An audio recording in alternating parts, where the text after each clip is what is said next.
लेकिन वही वाली बात है कि अब हम मार्केट में जाते हैं, अपना वो थैली खरीदी, वो उसी सीजन में आया हुआ ग्रेन्स होते हैं और उसी को हम उसी वक्त खाते हैं, और यही चर्म रोगों की उत्पत्ति को पैदा करते हैं बाद में।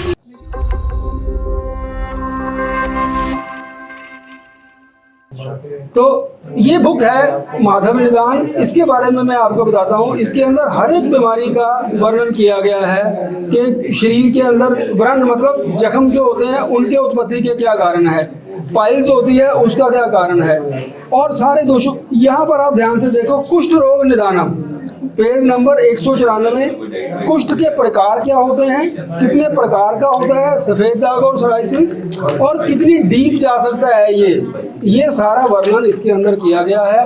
कुष्ठों के पूर्व रूप मतलब आने से पहले क्या क्या लक्षण होते हैं, 7 प्रकार के महाकुष्ठ, 11 प्रकार के क्षुद्र कुष्ठ, इनका वर्णन किया गया है। आगे टाइप्स दी गई हैं और क्यों पैदा होते हैं। यहाँ से अगर हम चैप्टर को शुरू करें, कुष्ठ निदानम, निदानम का मतलब उत्पत्ति का कारण, पेज नंबर 194। यहाँ चलते हैं पहले हम, कुष्ठ निदानम।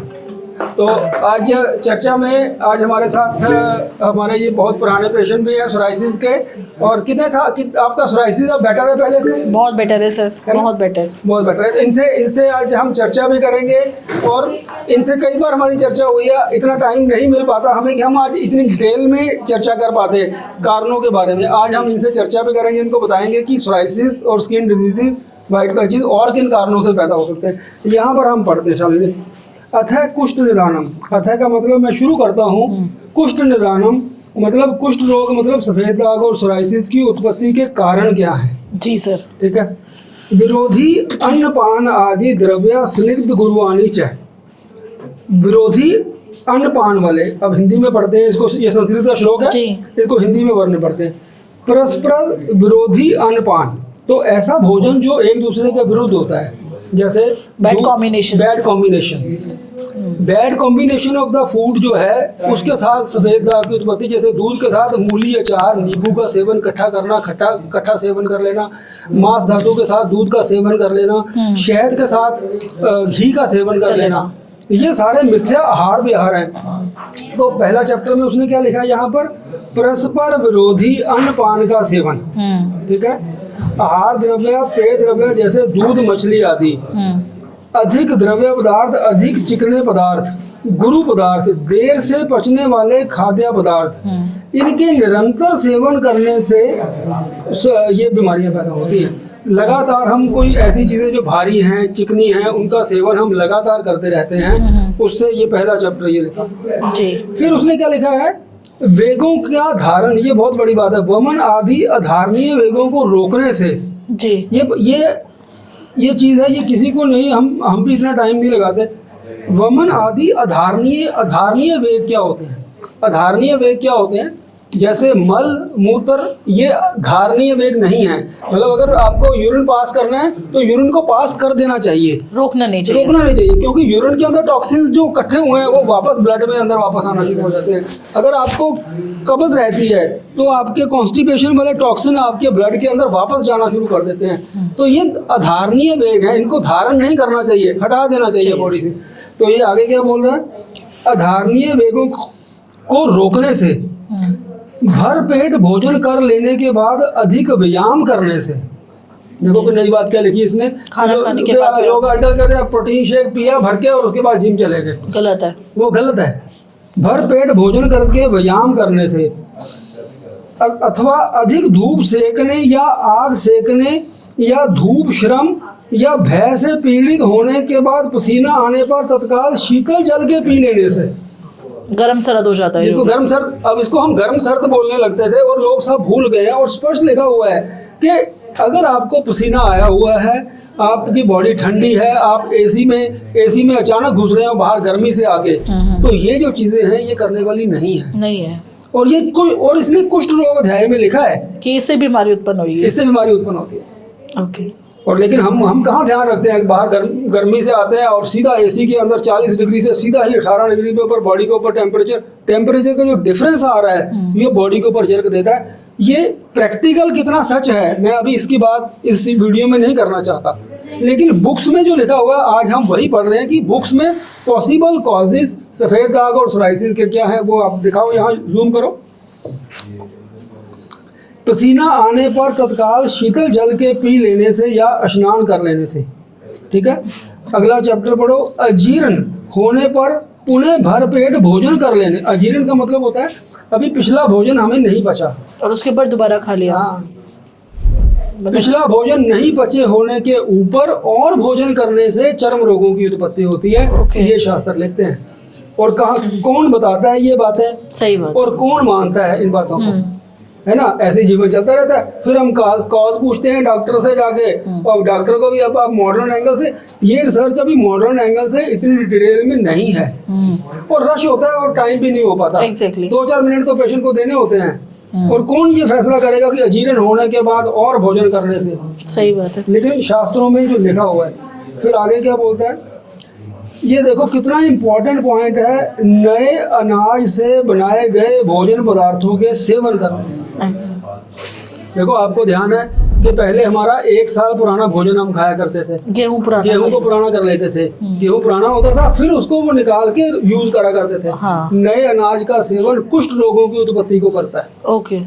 लेकिन वही वाली बात है कि अब हम मार्केट में जाते हैं, अपना थैली खरीदी, वो उसी सीजन में आया हुआ ग्रेन्स होते हैं और उसी को हम उसी वक्त खाते हैं, और यही चर्म रोगों की उत्पत्ति को पैदा करते हैं बाद में। लेकिन ये ऐसी चीज़ें हैं कि जो मॉडर्नाइजेशन के साथ हम लोग भूलते जा रहे हैं, अपनी पुरानी परंपरा को ही भूलते जा रहे हैं, जो कि शास्त्रों में स्पष्ट लिखा हुआ है कुष्ठ रोगम निदानम, कि इन कारणों से कुष्ठ रोगों की उत्पत्ति होती है। तो ये क्या लिखा है, दिखाओ यहाँ। नए अन्नों से बनाए गए भोजन पदार्थों के सेवन करने से। उड़द, मूली, पीठी से बने भोजन पदार्थ, तिल, दूध, गुड़ के अधिक सेवन कर लेने से ये रोगों की उत्पत्ति होती है। और देखो ये वाली बात, एक ऐसी बात लिखी हुई है जो अब सच झूठ की तो एक शास्त्रों की बात माननी पड़ती है। भोजन करने के बाद मैथुन करने से चर्म रोगों की उत्पत्ति होती है, उसमें लिखा हुआ है। अच्छा जी। भोजन करने के बाद मैथुन करने से सेक्सुअल एक्टिविटी, हमारे तो क्या बोलते हैं, रात को रोटी खा के लोग मैरिड लाइफ में सेक्सुअल एक्टिविटी कर रहे हैं, तो उसके बीच में जब तक फूड डाइजेस्ट नहीं होता तब तक अगर आप सेक्सुअल एक्टिविटी करते हो तो आप कुछ रोगों की उत्पत्ति की तरफ करते हो। तो ये शास्त्र, ये छोटी छोटी, और ये कितने सालों तक ये ज्ञान इकट्ठा करके उन्होंने लिखा। अभी आपको एक मैं एग्जांपल से समझाता हूँ कि मॉडर्न मेडिसिन को हमारे को अभी स्टडी करते हुए 150-200 साल हुए हैं। तो हमारी जो ऑब्जर्वेशन है बीमारियों की उत्पत्ति के कारण की, वो 100-200 साल तक वाली है। लेकिन जो ये लिखा हुआ है ये 4000 साल की ऑब्जर्वेशन है। धीरे धीरे, मतलब एक जनरेशन ने नोट किया, फिर दूसरे जनरेशन ने नोट किया, ऐसे 4000 साल तक ऑब्जर्वेशन करने के बाद ये बुक्स लिखी गई हैं।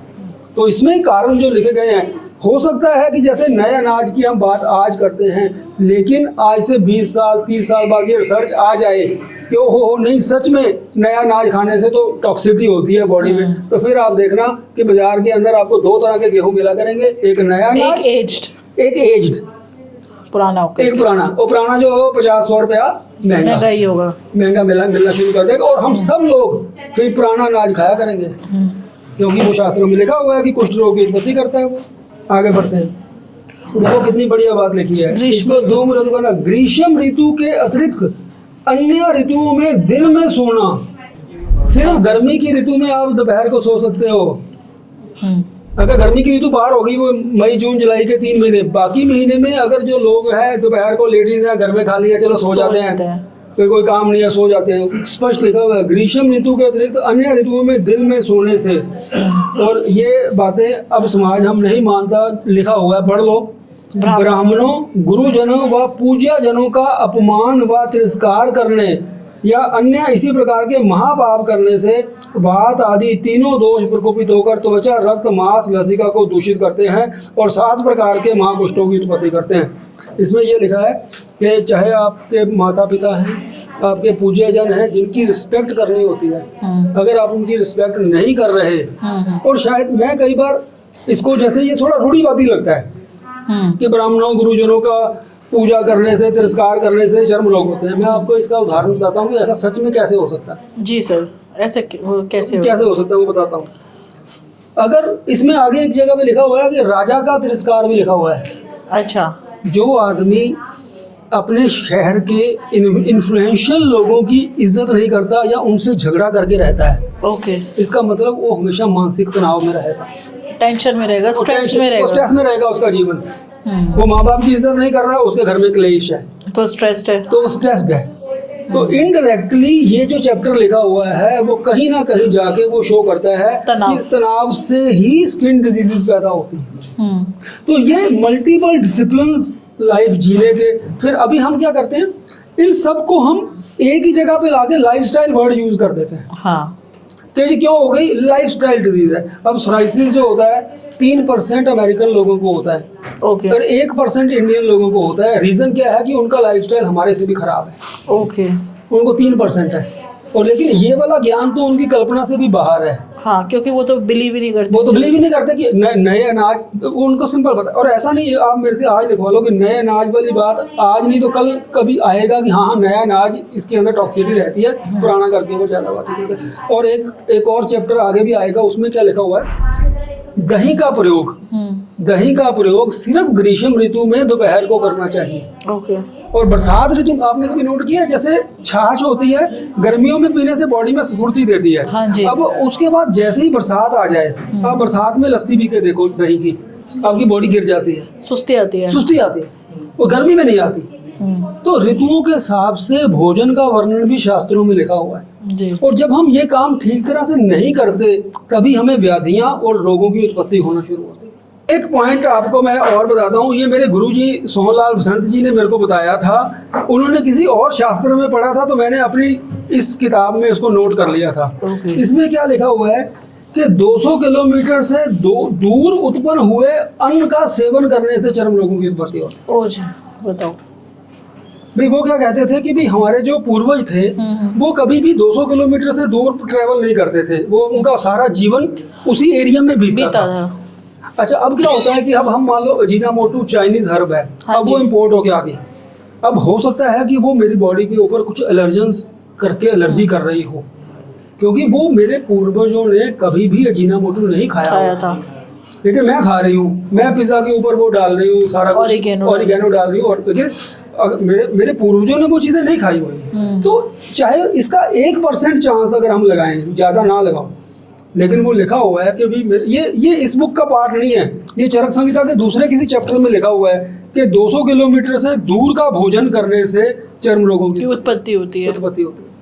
तो ये छोटी छोटी, अगर जिसको स्किन डिजीज नहीं है तो वो ना माने, लेकिन जिसके अगर दिक्कत हो गई है, अब हम क्या मानते हैं कि देखो सोराइसिस को इनक्योरेबल क्यों मानते हैं हम। जैसे आयुर्वेद में हम भी जब ट्रीटमेंट करते हैं, मैं अपने सभी पेशेंट को क्या बोलता हूँ कि सोराइसिस का आपके अंदर बटन लगा हुआ है, वो बटन ऑन आप खुद करते हो।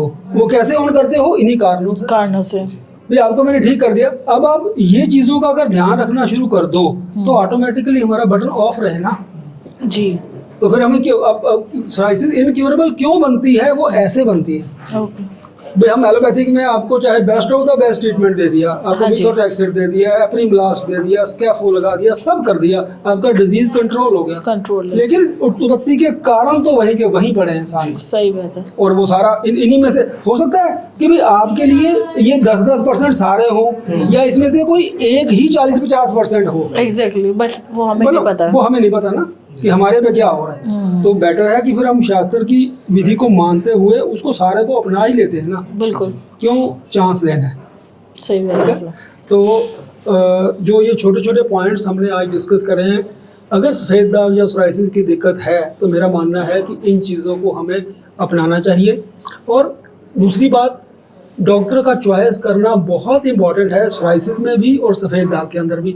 आप जिस भी डॉक्टर से ट्रीटमेंट चूज़ करो वो बहुत उसके बारे में डिटेल स्टडी करो, क्योंकि नेट के ऊपर बहुत शॉर्ट इन्फॉर्मेशन, अभी क्या मैं देख रहा हूँ 1-1 मिनट की रील देख के लोग डिसाइड कर रहे हैं कि मेरे को किस डॉक्टर से वहाँ से दवाई ले लेता हूँ, वहाँ से दवाई लेना। डिजीज़ विटिलिगो में क्या होता है, फिंगर टिप पे शुरू होकर लिप्स पे जाता है, रिस्कियर है, early treatment is important. Psoriasis में क्या हो रहा है, स्किन से शुरू होता है, नेल्स खराब होकर जॉइंट्स में जाता है, अर्ली ट्रीटमेंट इज इम्पॉर्टेंट। तो बहुत सोच समझ के फैसला करना है। नमस्कार।